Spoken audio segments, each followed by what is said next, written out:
సాహు గారు, sir first of all congratulations sir. Thank you అండి. మన సంక్రాంతికి వచ్చారు ఒక 450 కొట్టారు. ఇప్పుడు సార్ మళ్ళీ వచ్చారు ఒక 450 400. కొట్టలేదు సార్. అంటే ఏంటి, తెలుగులోనే కాకుండా ఇప్పుడు మిగతా వాళ్ళు జనరల్గా తెలుగు ప్రొడ్యూసర్స్ అంటే తెలుగులోనే చేస్తుంటారు. చాలామంది ఏంటంటే మలయాళం సినిమాలో హిట్ అయిన సినిమాలు తీసుకొస్తారు కానీ బట్ మీరు మలయాళంలోకి వెళ్ళి అక్కడ చేయాలనేది ఎందుకు వచ్చిందో అసలు దీనికి అంటే ఈ ప్రాజెక్ట్లో అసోసియేషన్ ఎలా మీరు అసలు?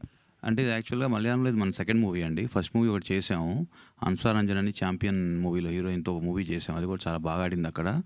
ఇంత పెద్ద హిట్ కాకపోయినా మంచి సినిమా అయింది అందరికి అది. సో అట్లా అసోసియేషన్ అక్కడ విపిన్ దాస్ ఉన్నారు, ఆయనతో అసోసియేట్ అయ్యి ఆయనతో వేరే మూవీస్ కూడా ఉన్నాయి ప్లానింగ్లో.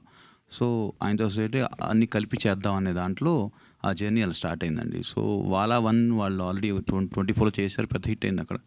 సో మేము రిక్వెస్ట్ చేయడం జరిగింది వాలా 2లో మేము ఉంటామని.